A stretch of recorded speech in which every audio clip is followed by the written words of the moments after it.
नमस्कार, मैं अश्विनी श्रीवास्तव। आप देख रहे हैं महाराजगंज एक नई सोच। क्या किसी बुजुर्ग महिला की बात कोई अधिकारी नहीं सुनता? क्या किसी बुजुर्ग महिला को उसका अधिकार नहीं है कि वो अपनी बातें अधिकारियों के सामने रख सके?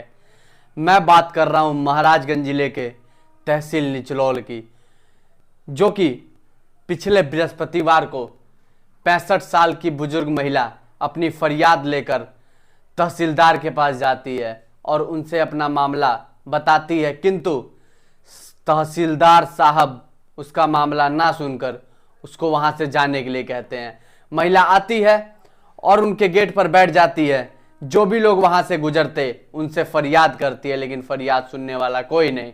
कुछ ही समय बाद उसको वहां, जो कि अगर कहा जाए तहसीलदार के कैबिन के बाहर जो पुलिस वाले होते हैं, उसको घसीट के वहां से हटाने की कोशिश करते हैं, लेकिन महिला जबरदस्ती करती है। महिला कहती है, मैं फरियादी हूं, मेरी फरियाद सुन लो।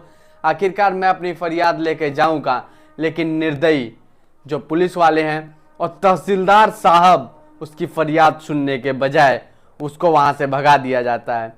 महिला आती है, बाहर रोती है, बिलखती है, लेकिन उसकी फरियाद कोई नहीं सुनता है।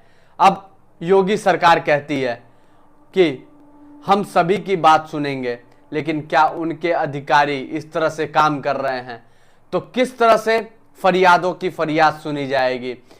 अनेकों तरह की मुहिम चलाई जाती है ताकि जो गरीब लोग हैं, जो बेसहारा हैं, उनकी बातें सुन सकें। लेकिन जिस तरह से महिला गई अपनी फरियाद लेकर, वो महिला को पूरी बाहर निकाल दिया गया, ये कहते हुए कि तुम झूठ बोल रही हो, तुम नाटक कर रही हो, चली जाओ यहाँ से। अब इस पर सवाल बनता है, आखिरकार ये महिला का दोष क्या है?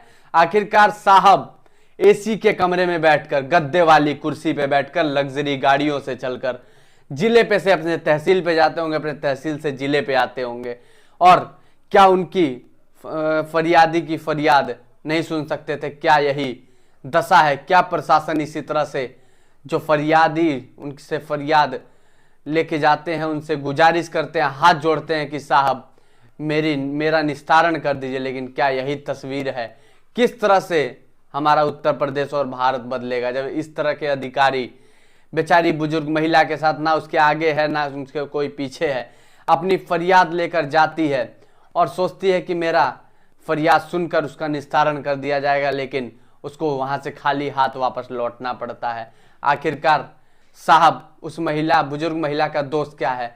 मैं कहना नहीं चाहिए, लेकिन मैं फिर भी कह रहा हूं, क्या आपके घर कोई माता पिता नहीं है? इस तरह से किसी बुजुर्ग महिला के साथ अपमान करना, बुजुर्ग महिला का अपमान करना क्या सही है? उसको किस तरह से वो जमीन पे लेटी हुई है, इसी को लेकर अनेकों बड़े बड़े डिजिटल मीडिया और बहुत से अखबारों ने खबर प्रकाशित किया है। एक खबर मैं आपके सामने भी रख रहा हूं, जरा खबर में देखिए किस तरह से ये आपको फोटो में महिला रोती बिलखिलाती हुई नजर आ रही होगी, लेकिन ये पुलिस वाले साहब उसको किस तरह से वहां से पकड़ के बाहर कर रहे हैं।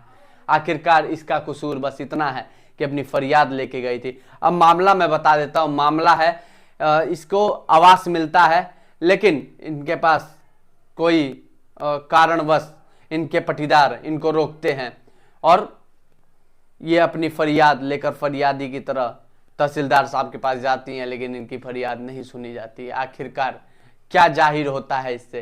किस तरह से उत्तर प्रदेश सरकार के जो शासन प्रशासन में बैठे लोग हैं वो काम कर रहे हैं? अब इस पर सवाल ये बनता है कि इतने पढ़ लिख कर क्या फायदा जब इन तरह के बुजुर्गों का अपमान किया जाए?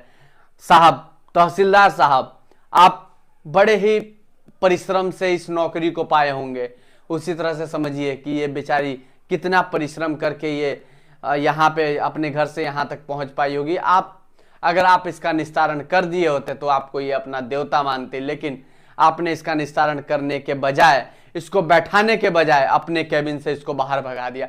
आप तो एयर कंडीशनर रूम में बैठे हैं, किसी भी प्रकार की समस्या नहीं है। 1 घंटी बजेगी, आपके जो देख रेख करता है, जो आपके आगे पीछे लोग हैं, वो आपके पास तुरंत आएंगे। अगर 1 गिलास पानी मांगते हैं तो आपको 1 गिलास पानी ला के दिया जाएगा। अगर आपको घर जाना है तो आपके ड्राइवर, आपकी गाड़ी, सारी चीजें इंतजाम है। और दूसरी चीज कि जो आपको पैसे दिए जा रहे हैं वो कोई सरकार अपने जेब से पैसा नहीं दे रही। इन्हीं तरह के बेचारे बेसहारा लोगों, बुजुर्ग, नौजवान के खून पसीने की ही कमाई है जो कि आपको सैलरी के तौर पे दी जा रही है। इतने बड़े एयर कंडीशनर रूम में बैठकर आप एयर कंडीशनर हवा खा रहे हैं, ठंडी में हीटर की हवा खा रहे हैं। कहीं ना कहीं ये उन्हीं लोग के खून पसीने की कमाई है। आपको बैठाया गया है तो इन्हीं सब निस्तारण के लिए बैठाया गया तहसीलदार साहब। आखिरकार आप जाहिर क्या करना चाहते हैं? इस तरह से जो बुजुर्ग महिला है उसको अपने कैबिन से बाहर निकाल कर क्या जाहिर करना चाहते हैं?